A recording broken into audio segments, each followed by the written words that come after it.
Okay, I'm standing here with a guy called Chris Forward, and Chris has been in the business for many years. Did you say 30? Yeah. 30 years. Yeah. And what you see on the table is sculpted by Chris. You'll recognise some of these things because I recognise this and stuff like that. I mean, well, you're using Sculpting. Yep. Is it your preferred method? It is now. When I started years ago, I used to make it from plasticine. Right. Make a plaster of Paris mould. Right, and then engrave onto it. Fill it with isopon, P38, car body filling, and then carve it back. But that was what was available at the time, wasn't it? Because no, Super Sculpting was available. I just didn't know about it. No, exactly. I didn't know there was like polymer clay. I only knew there was polymer clay about 8 years ago. One of the things that really interests me is this Batman figure. Yeah. How is that cloak created?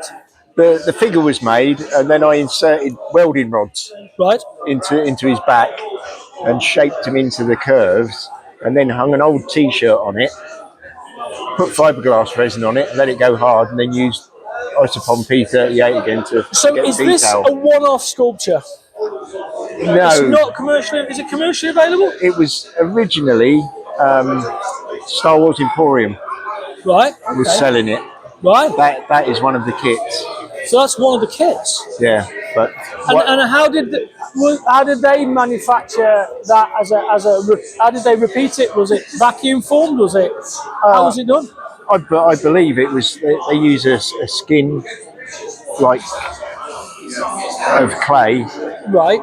And then that's cold cast porcelain. Cold cast porcelain. So it's old school stuff. Yeah.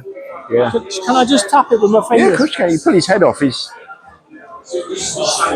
Wow, it's quite solid, isn't it? Yeah, it's Yeah. That's an incredible piece, and obviously it's very dynamic. Right. Nice little pins on there, right? So I'm going to let you put that back on because I don't trust myself. So this figure here with the wings, it's Eddie, is it? This is the Angel and the Gambler. Right. When the Trooper was fully licensed. Yeah, the Trooper was fully licensed. Yeah. And Iron Maiden gave me the artwork for this figure. And the interesting thing about that is the artwork they gave me, Eddie had hair. Oh, right. When the single came out, he had no hair. They'd taken the hair off it. Right. Because Eddie used to have, when I first started listening to Maiden all them years ago, Eddie had hair. Yes. He had like a yellow sort of spiky type, mullet type thing going on. Yeah, it wasn't till Peace of Mind when he was in the padded cell that they shaved the head. How did you find working with another company on this? Was there any restrictions with what you could do, or did they just say leave it to you? No, Maiden were very, very particular. I had to sculpt the figure, take it down to their offices in London, get it approved by the manager Rod Smallwood, and then bring it back and get it cast. This one in particular. When is this Power Slave or something? This is Somewhere in Time. Somewhere in Time. This is from 84. Right. 86. When I took it up there, Rod Smallwood said his chin was too low. Okay. So I had to go back, pick it up, bring it back, cut his head off, reposition it, do it all, paint it all, because I had to take them down there painted so that you could see them. So you could see what it was going to look like, And that was that one. That's amazing. And then they phoned me up and said, don't bother doing that one because it's only going to be a UK single. Okay. But it was such a nice picture. And that's Donald Campbell. The Donald Campbell, I sculpted. That's the most recent thing I've sculpted. Because I love Coniston. Yes, yeah. And I absolutely love Coniston for various reasons. Well, that's Donald Campbell, isn't it? Yeah. If you're too young to know who Donald Campbell was, when I was a kid, he was like an adventure guy. He was killed on Coniston, wasn't he, in Bluebird in the boat? Yeah. Was that some sort of commemorative? Well, I sculpted this originally and took it up to the museum so that hopefully they would get some orders and use the money from it to generate some capital for the museum, to repair the boat to get it back. But people just aren't interested. That's a shame. That's a real shame. Yeah, it's a lovely piece of work. It's easy to see who it is. I mean, when I saw it from a distance, I knew it was Donald Campbell. Yeah, I picked it up from the museum last year, and I thought I'll paint it because it was only up there in primer, and then I'll give it back to him. Oh, what a shame. That's lovely. That's great. So, what are you working on anything? Do you work commercially now, or do you just do this? No, now? this is just It's just for your own a hobby, as it's only ever been. Unfortunately, it doesn't pay the bills. No, well, we know it's always going to be a labour of love, isn't it? Yeah, I mean, yeah. Oh, this is where this has been in the loft for so long, and it was never baked. It's just falling to pieces. So the oil in the clay's sort of evaporated, and it's become quite brittle, hasn't it? Yeah. So I've started reworking it. After the show, I'll strip this back completely and just do it again. I was interested to see the armature here. Is this aluminium? Yeah. Yeah, because you know what? I've always wanted what an armature for that would look like, and I was imagining it being lots and lots and lots of strands of wire, almost building a wing out of wire, then coating it. But that seems like a good idea, and it would give you enough thickness to cast it as well, wouldn't it? Maybe. Well, once you bake it, I've had to glue that back on. Yeah, because I suppose it eases off, doesn't it? Yeah. So once I've done the back half and the front half, I can then glue them back together, and it'll be press it so it's not quite so thick. Oh well, that's good to hear. Yeah. Well, it's been fascinating, mate. So thank you very much for your time. You're most it's welcome. amazing. I'll speak to you soon. Yeah, mate. yeah. Wow. I'm gonna have to whisper this. This is Glenn Stewart. Yeah, and you're an exhibitor. Yes, that's correct. These are painted by you. Yes. These are the best painted pieces in the whole of the room. I'm saying that really quietly. So thank you very much. Appreciate that. But they don't look painted. They look as if they've grown. Right. And I don't know if that's what you intend to do, but the subtlety of the paint is just amazing. I mean, this for instance, these scars and wounds on this Hellraiser figure, it genuinely looks absolutely realistically disgusting. But not in an artificial kind of histrionic kind of painted on way. It just looks like a wound. Yeah. It's almost as though it's a textbook. That's the way I try. That's the way I do try to paint. Oh, Try to sort of make it like look as if it is more organic than painted. Yeah. So is the pastels and stuff on there? No, it's a lot of it's airbrushing. A lot of it's airbrushing. The veining's done with airbrushing, and then it's airbrush layers over the top, very thin layers. So you get the reflection from the paint underneath. It comes through. It's particularly good with the flesh, isn't it? Yeah. Because it looks like it's almost, relatively speaking, alive. Yes. Because you've got that sort of, because if you look at human flesh, you've got all those colours in it. That's like got a sort of thin, sort of pasty veil over the top. Can I just turn this on? Yes, pick up to it's fixed to the base. But look at that. That is so visceral. And the Moff Tarkin as well. That's like he's in the room, but look at the subtlety of that. The dry brushing and the washes on that. It's like movie studio. That's all I can say really. It's just genius. I love it. These are like music. You see a lot of stuff online for sale and it says pro painted, and it comes and you think, well, you might be being paid for it, but I wouldn't really say you were a pro. Well, this is like it's almost got a delicious quality to it. Yeah. That metaphorically speaking, I would eat it. Yeah. It's gorgeous. It's just fantastic. They're so neat, and the bases are so well thought out, and it's almost.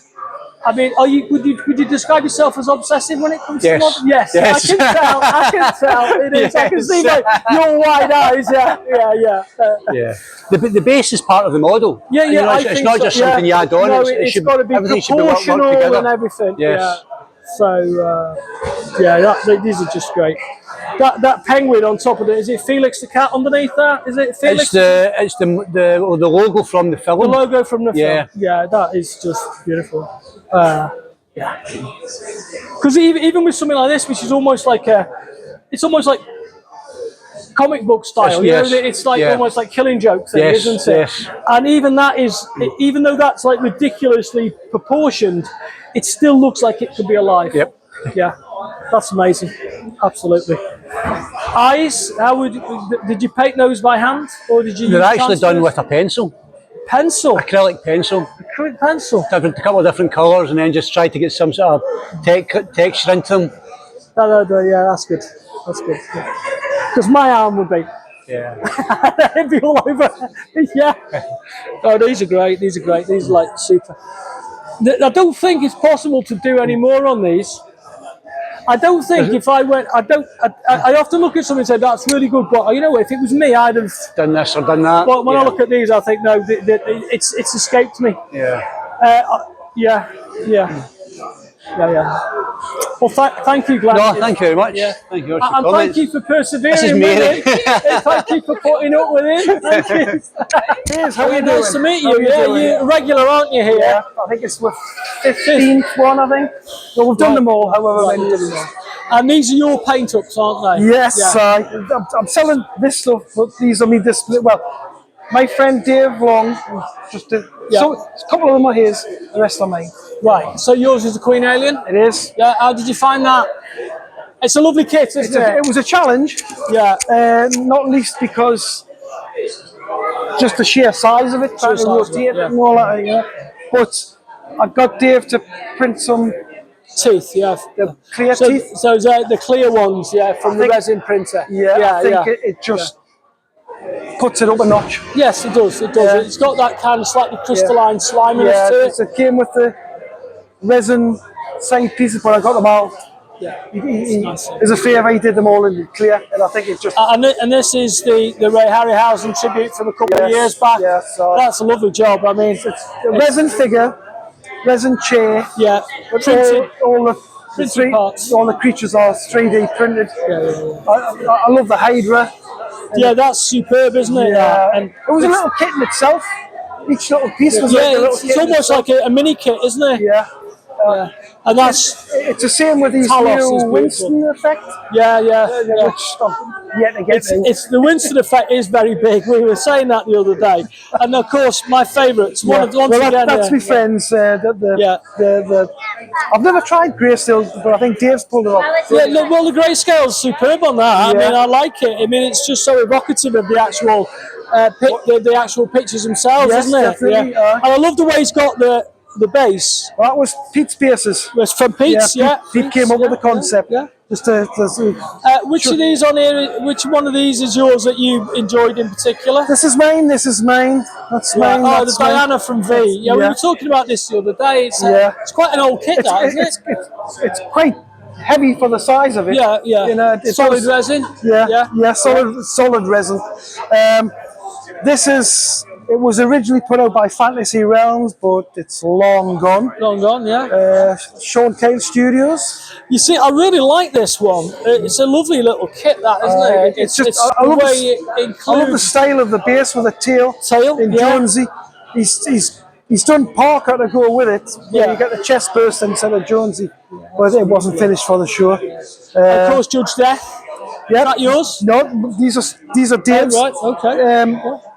Apparently, Ben was asking Dave if he wants to take over these. Right, okay. I'm hoping we're at Joe's table, Joe Bailey's table, but as usual, Joe has done a runner as soon as he saw us. But I just want you to draw your attention to his latest Kong. I just want you to see this. This is absolutely lovely, and it's in the raw. That is not yet fired, so that he's working on that. You can see the bit at the back there. He's still working on it. He's disappeared though, so you can't see him. This is the Moon Knight from last year, which I'm allowed to pick up because it's a cast. I believe this is available for purchase now. So if you wanted the Moon Knight, and I have to say, that is a beautiful cast. A beautiful cast. Look at the detail on that. There's the Moon Knight. One of Joe's perennials. This is the Space Babe. If you've not got this yet, you need to get a copy. I've seen this painted so many ways in so many different formats. It's absolutely beautiful. And of course, this is a commission, so have a look at this because this is going away to America soon. It's a Kong, and you can see we've got the Fay Ray figure sitting on the corner there. So absolutely lovely, that, absolutely. And of course, at the back here, we've got Commander Straker. Commander Straker from UFO. And that's a proper kit. This is a little bit reminds me of the Man from Ukgk kits from Aurora. So we've got, and obviously we've got that from Silence of the Lambs. Yeah. So There you go. So we're not going to get an interview with Joe, even though he's standing behind me. He's probably not going to want to talk. He never does. But, you know, he's a genius. That's official. Thank you. Right, well, we're here at Andy Pearson's table, and I have to say it's always a surprise because you never know what you're going to see. There's a certain amount of humour here, which I really appreciate because it's very similar to my own. I just wanted to have a look at this demon figure. Do you want to explain to us why you're responsible for that? I think there might have been some drink involved. Drink involved. Yeah. No, I just started off as a practice piece to try and get the human proportions about right. Because I know my limitations, and making stuff look like it should look is one of them. And then I got to the head and thought, well, I'll do something demonic, but try not to do the cliched horns and goatee and fangs and the rest of it. Yeah, like Night of the Demon was often. Absolutely, almost a biblical portrayal. That has got a certain Lovecraftian feel to it. I am a great Lovecraft fan, and I think there might have been an element of Astaroth creeping in somewhere. Yeah, but it has a sort of like, almost like, do you know when you see the stone sculpture in The Exorcist? Yes. Pazuzu. Yeah. It's a bit, it has a feel of that to me. Yeah. You know. Yeah. I also like your foray into giftware. Thank you. Yes, the giftware is a recent. This is the giftware. This one in particular, Gormagast. I remember reading Gormagast trilogy when I was about 14 and being taught we rapped with it. That was brilliant. Because it was like a sort of slightly sarcastic Tolkien. It was. There was a lot more party politics than there was in Tolkien. I mean, but I thought it was just so immersive as a story. I think it was written after he came out of a Japanese prisoner of war camp, if I'm right in thinking. You might be right there.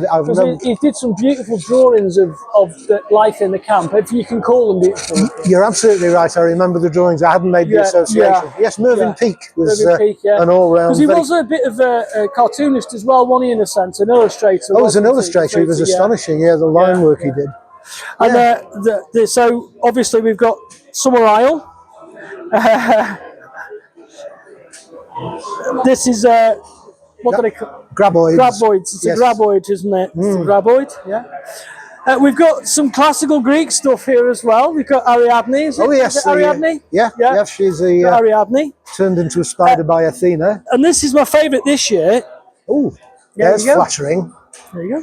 Would you like to tell us about this? Well, that's Karl Kolchak from the Night Stalker, Night Stranglers films and subsequent series of... what was the name of the actor? Darren McGavin. Darren McGavin, yeah. He did quite a lot of bit parts in cop series and stuff, didn't he? He's got a very characterful face and I think that he photographed well. My mum would have said it was a lived-in face. That, I think, is probably a very succinct description. That's lovely. That is great. Thank you very much. I saw it from a distance and it really captured my imagination. Well, I try from time to time to do representations of people that are recognisable. The one next to him is supposed to be Brian Cox. Yes, it is. That's Brian Cox. It's Brian Cox. I said supposed to be, so that when you said... That's his later version. That's his slightly lived-in version of Brian Cox, yeah. Because he was the original Hannibal Lecter, wasn't he, as well? Yes, he was. He was. Was it Manhunter? It was Manhunter, yeah. In my opinion, the better portrayal than... less... Perhaps less theatrical. Yes, less theatrical. And this is the top of a walking stick, which is very similar to the top of the demon. Another night's drinking. I suspect so, yeah. I've found, as I've made various sculpts over the years, that I've got a variety of existing heads, which were, in my defence, all my own work, as it were. So I took silicon pulls off several of them. Right, made small, and then made some mold, like more, dental mold type things. Yeah, used them as a mould, and then started to sprinkle them around like that. This is like kind of a compliment, but a lot of this has a very 1950s, 1960s feel to it. A very 1950s 60s person, but you know, it's that mid-century feel to it. So when I'm seeing Dan Dare's rocket ship in the middle there. Yes, Anastasia. Yeah, Anastasia. Is that yours as well? That's mine as well. That's from a 3D printed kit, but I've done quite a bit of alteration to it. I'm always like thinking when I see your table, there's going to be something there from my childhood. Right. Particularly out of an annual or a comic book. And it just feels really good when I see these things because they're so unique and they've got like a really sculptural feel to it. And I like the immediacy of these. Thank you. The Anastasia was a project where I was going to try and open up the interior entirely and put the detail in. So like one of those Dan Dare cutaways kind of thing from the Eagle. Well, there's lots of references for there that. is, yeah. But I'd taken the 2 cockpit openings out, and the interior of 3D printed kits, you will know this being more on the technical side than I, is just a web of bits. Your bits. And I frankly gave up under the stress. So it's only got the 2 cockpits open, and the rest of it was left to the imagination. And of course, the sequel to, I suppose it was Flash Gordon, Buck Rogers. Well, Buck Rogers preceded Flash Gordon. Buck Rogers preceded, did he? Yeah. Flash Gordon made it to the cinema first, but Buck Rogers was the first science fiction cartoon strip. Cartoon strip, right. In the States, anyway. I love this. This is very much... these are like Art Deco spaceships, but it kind of reminds me of the Bug from... yes, I know what you mean. What's it called? Yeah.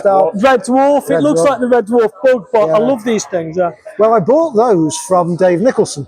And in fact, I've just delivered him a copy of the magazine in which the article describing these. I write for Infinity magazine, and I've managed to get a couple of mentions into David, for David, should I say. Because I'd gone to his shop, to his premises, and he was in the process of packing up some lunar models kits that he was taking to a show. But because he didn't do spaceships and stuff, he was going to sell them as a job lot for about 50 quid.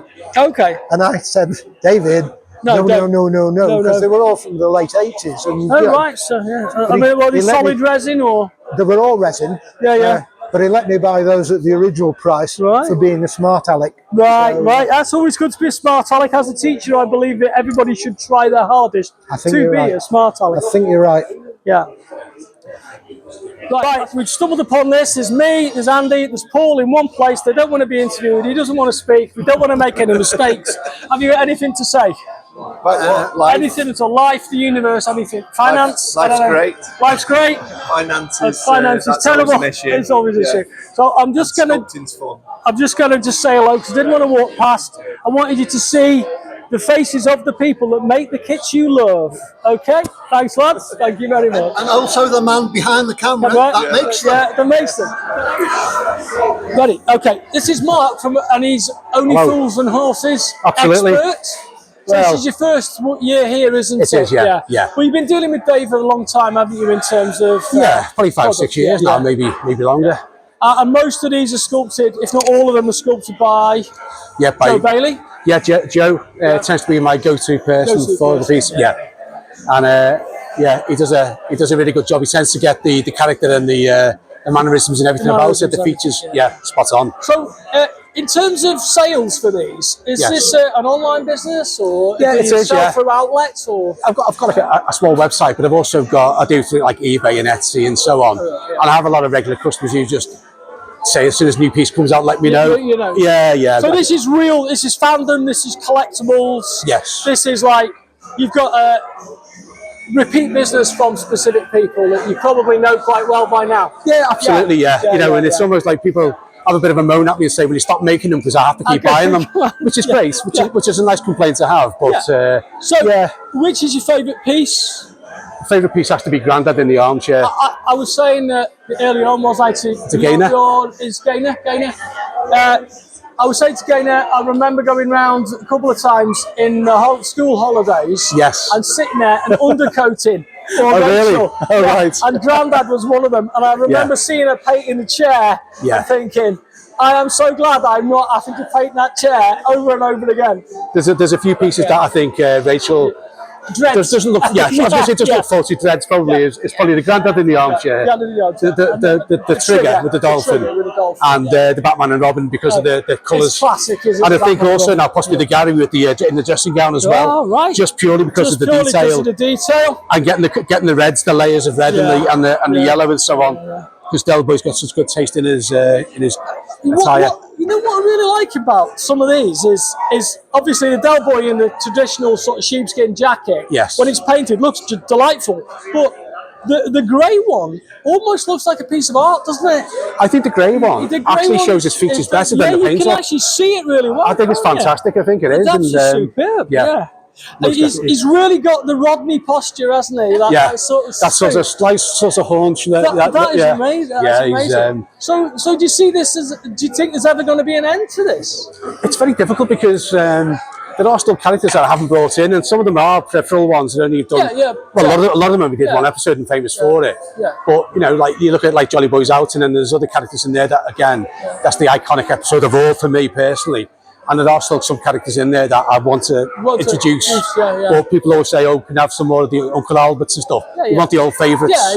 But it's kind of a labour of love for you as well as it is, because business, I started off as a fan and a collector, and then turned it into something a bit different, So I'm looking at these Marlines here. This Marline and this Marline, they're different, aren't they? They're slightly different, and I had Joe redo some of the legs and things like that. And stuff, and then obviously the colourways. People like to collect different colourways as well. So one's got like the cowhide, one's got the sheepskin, or the leopard skin, I should say.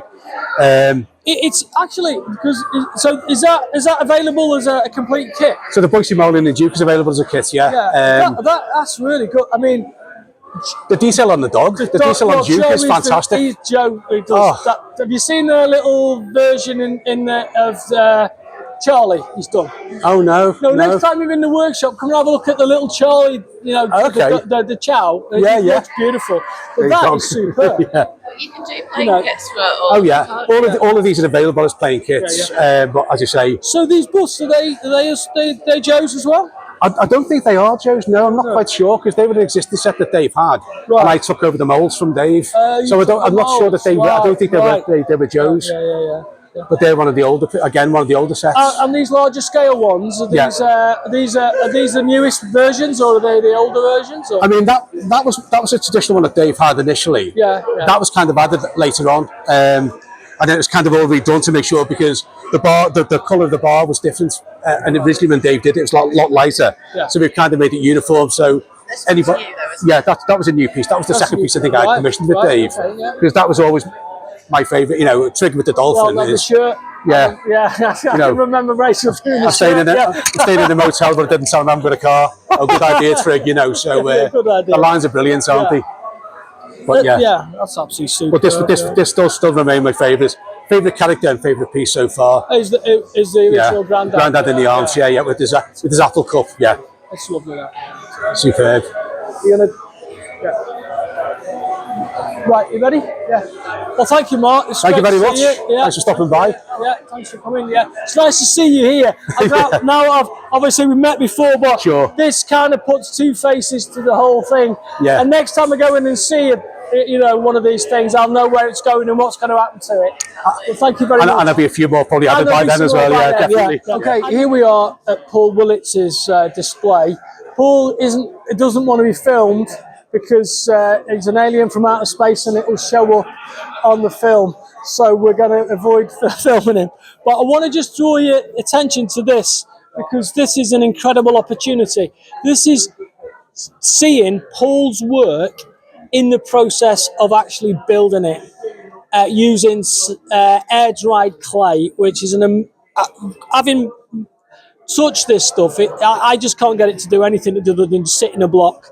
But if we can look at that, we can actually see the model being formed, and it's just incredible to see the detail that's been achieved and the way that the layers are coming up. And we can just see the armature underneath there, the wire armature, and it's just so impressive. It's lovely. It has a fantasy feel to it. It's aggressive and it's powerful, but at the same time it's got a kind of comfort to it.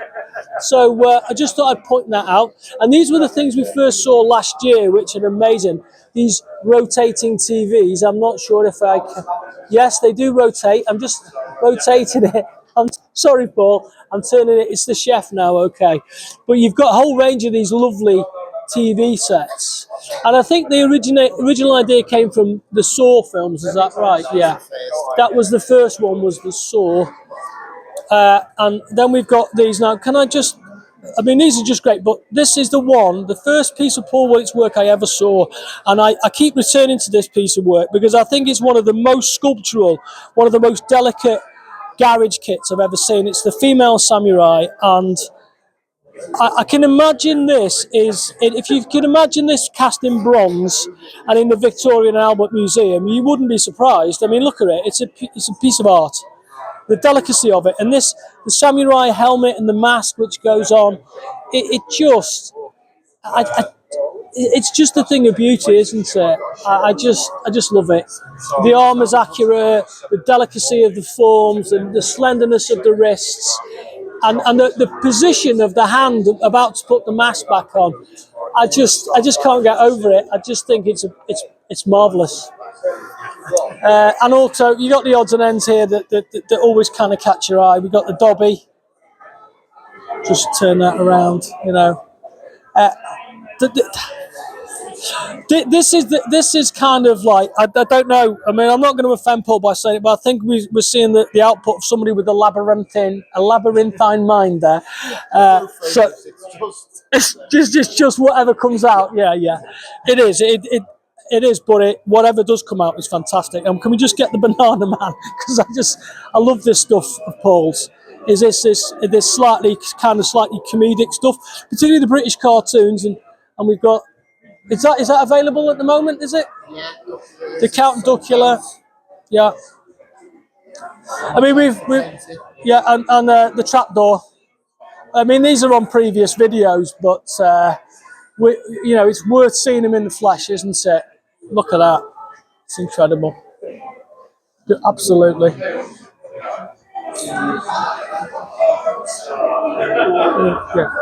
It's the jewel-like quality of all of this. It's amazing. It's amazing. Basically, every time I come to this show, I say, you're not going to believe what's going to be there. And last year it was Kong, which was like amazing. And we also had the Winston effect as well down here. And you did some of that, didn't you? I did a couple of components of that. Yeah, a couple of things. But this is purely yours, isn't it?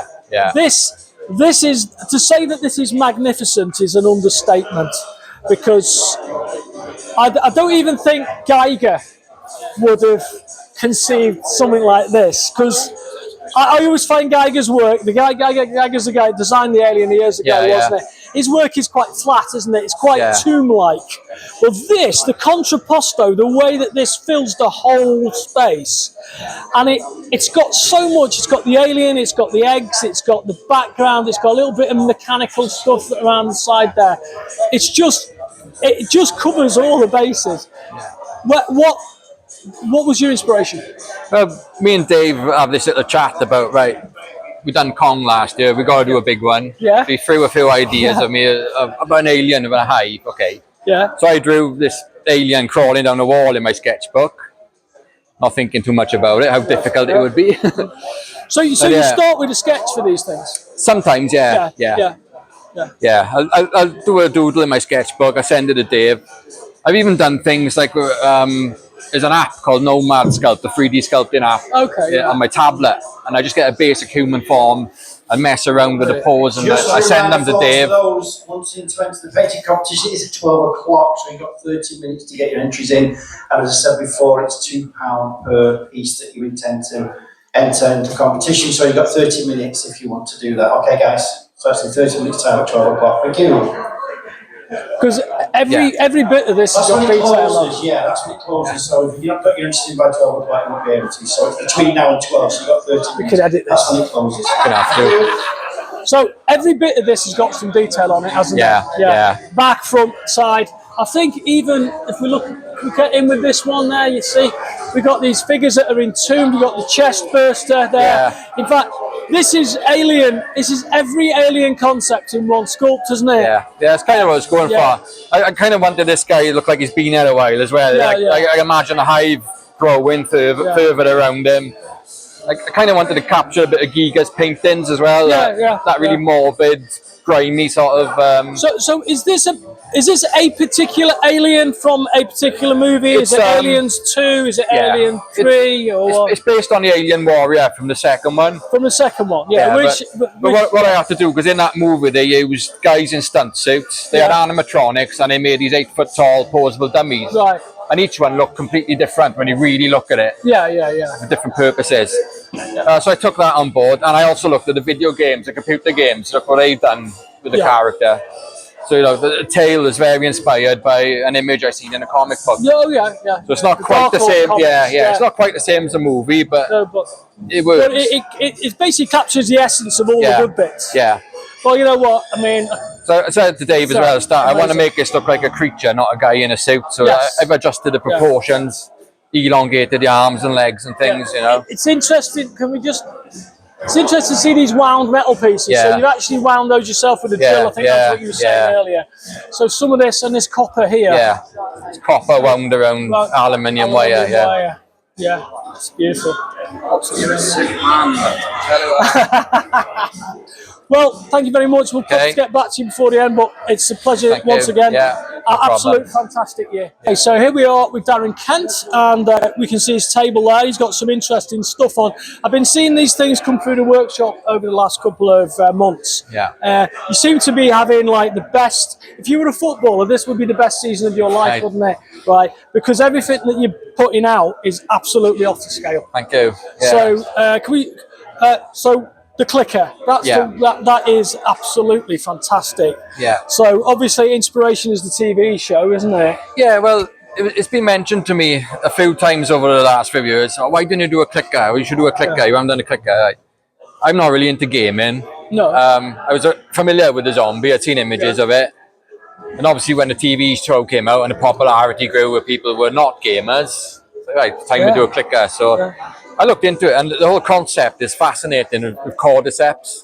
And it is a real thing in nature. With insects, isn't it? Particularly with insects. Insects and spiders. It's terrifying if you think about it. Isn't it? Yeah. And if it did manage to spread to mammals and what have you, we could end up with this horrific thing that I made you. I suppose that's a good thing about good sci-fi, is it's believable, isn't it? Yeah. The textures, though, they seem to lend themselves to your sculpting style, because all of these are richly textured, aren't they? Yeah. How do you? This is me sort of like trying to get a few tips here. What's your technique? Or can you describe your technique? It's going through stages of getting the posture, the pose, the overall build. In sculpting terms, it's called your primary forms. Yes. Get your primary forms in first, get the pose in, get, your anatomy, that sort of thing. And it's just gradually going down in stages and tooling away each part, adding more. So do you use like a kind of a reductive method? I'm a raker. I don't know if you're familiar with what a rake is. Yeah. I'm very much a raker. So I'll get my rake's kind of a small metal tool with a hoop, isn't it? That you scrape. If you want, I can show you one. Yeah, please do. Yeah. This is the toolbox. Yeah. So we've got a couple of rakes here. Yeah. I don't know if the camera can pick that up. Yeah. It's got little teeth in it there. It's a bit like sanding the clay away, really. Yeah. You get these organic forms, like the temple of his skull, but there now. That little divot, Yeah. I would sculpt that. I'd just bang a clay on, then I'd work away, raking away. Yeah. That's how you get the more organic sort of shapes. Right, that's great. Yeah. So you've got like aggressive ones. That one's quite aggressive. Then you go down then into more of a blending one. Yeah. This is a fantastic tool. This is. There's a guy, the old monstrosity shop. Right. Custom makes them. Custom makes them. Yeah. Wow. Because when I was in pot banks, you used to have a lot of these around, but they're very heavy duty ones. Yeah, and it was more like repairing the clay than sculpting it. Especially when it was toilets and sinks and stuff.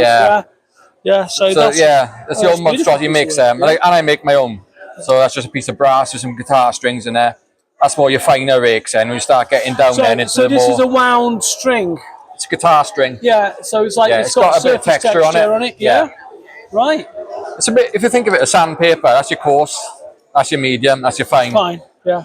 So you get your basic forms in with your coarse one, then you start blending with the medium. So what's because this is monster clay primarily, it? So what's under there? Is it a wire armature or a block of wood, or is it? It's generally. So this is underpinned by wire. Yeah, you have a wire armature. Sometimes I bulk it out with some foil. Yeah. A little tip as well is if you wrap the foil with masking tape, it makes it easier to recoup your monster clay later on. Yeah, because it comes off easier. It comes off easy. Yeah, you've got little bits of foil that you got to try and dig out and stuff. Yeah, that's good. So that's a nice tip. So it's an economic process. Yeah. I suppose that's the advantage over polymer clay, isn't it? Because the polymer clay, once it's done, done, isn't it? The thing with monster clay, it's never permanent. The only way you can make it permanent is to cast it. In a permanent material like your resin or plaster or whatever you're using. Yeah. Yeah, it's like I do a lot of key work as well. I like to do that as soon as I can in the process because it can be quite invasive to the sculpture. You've got to cut an arm off and hollow it out. So basically, you like to stay aware of the manufacturing process and the construction. Yeah. So as you're doing this, you're thinking, how is this going to be cast? Yeah. I suppose with a figure like this, where you've got just basically one piece. Yeah. When you've got the arms close to the body. Yeah. But when you're looking at Pumpkinhead, for instance, the head's forward and the arms are very loose away from the body. Yeah. We've got to be careful. It's like things like the fingers. If you've got them clawed back on themselves, you've got to start thinking about separating fingers and stuff as well. That's better than I try and find an interesting pose. Yeah, that's castable. That's castable, you know. Now, we've got to look at this. Contribution to the hobby, all the hinting tips that you give, the model building tips that you give. I always struggle with that. UK to present you with something that I'm sure you'll appreciate, because Owen swears by black primer.